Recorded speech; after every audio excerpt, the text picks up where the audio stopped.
Hi, my name is Justin Kostecki, and I'm here to present a film casting for the Canterbury Tales. This is part of an English project for English 3110 at Ohio University. This film casting uses Chaucer's character descriptions to identify similar traits between Canterbury Tales characters with prominent film characters and connect the actor to that role in a would-be movie. Why is this important? It builds literary characterization understanding, especially in Old and Middle English texts, and the characters of the Canterbury Tales become more identifiable to a modern audience, especially if you can connect that with an actor or a role that you know a little better than the characters of the Canterbury Tales. The first character I would like to discuss is the knight. He's described as being chivalrous, having truth, honor, freedom, all courtesy. Still wears a bloody tunic from his crusades and decides to go on pilgrimage because he needs to clear his spirit. In lines 51 to 67, discuss all these victories and the campaigns for his religion. And the actor to best play the knight would be Liam Neeson. He already has experience as a knight, a Jedi Knight in Star Wars Episode 1. Plays Qui-Gon Jinn. In Batman Begins, kind of plays a warrior type role as Ra's al Ghul. Definitely the same kind of clearing body with mind. The next character I would like to discuss is the Squire. This is the knight's son.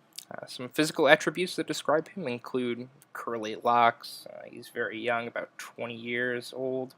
He's a lusty bachelor and a Renaissance man. He's capable of composing songs, poems, jousting, dancing, drawing, writing. There's nothing the guy can't do.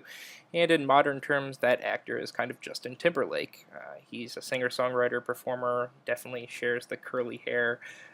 He has previous acting experience, so help him facilitate into that role.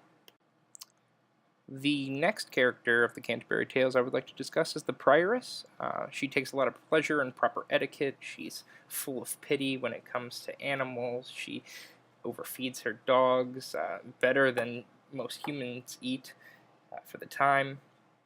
And she speaks a fake style of French. The French of Paris is unknown to her. And the actor who embodies similar qualities is Christina Hendricks. In her role as Joan Harris of Mad Men, she puts on that fake facade. Same with Blanche in Drive. Both characters relate to each other and definitely to the Prioress in the Canterbury Tales. The next character I want to discuss is the monk. In lines 167 of the prologue, he's described as being a manly man. His head is bald, he's kind of a fat lord, and he spares no expense on his greyhounds, riding, hunting, and this kind of contradicts our understanding of a monk during that time. So I went with an actor who kind of contradicts that as well, and that actor is Danny DeVito. He definitely shares some of the same physical attributes, stocky, fat, bald head. In Twins, he plays Vincent Benedict, and he's definitely someone who spends their money in the wrong places: women, booze, cars. Same with It's Always Sunny in Philadelphia, always putting money into bad business decisions.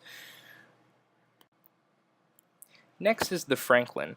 The Franklin is described as having a very white beard, loves to take in pleasures of life, such as waking up and just sopping up some bread and wine, and there's no one else in the land that is such a worthy landholder. He's been a sheriff and a county auditor, and if you really look back at cinema over the past 2 years, there's someone who's played multiple roles of this, and that's Leonardo DiCaprio.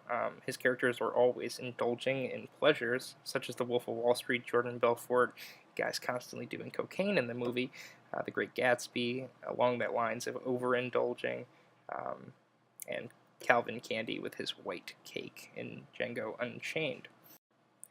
Next is the Miller. He's a stout fellow, huge, brawny, large-boned. If you remember his tale, it's kind of crude.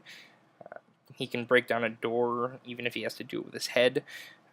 And the actor who kind of embodies that more brawn over brains, I believe, is Channing Tatum. He has the physical attributes of that. The guy's built like a house. 21 Jump Street kind of proves that, where he's, gets mixed up in these smart classes and does not succeed. Finally, I wanted to cast the Pardoner. To quote the Pardoner, "By this trick I have won year after year 100 marks since I became a Pardoner. I stand like a learned man at my pulpit, and when the ignorant people have sat down, I preach, as you have heard, and tell 100 other falsehoods." That's lines 61 to 66 of the Pardoner's prologue.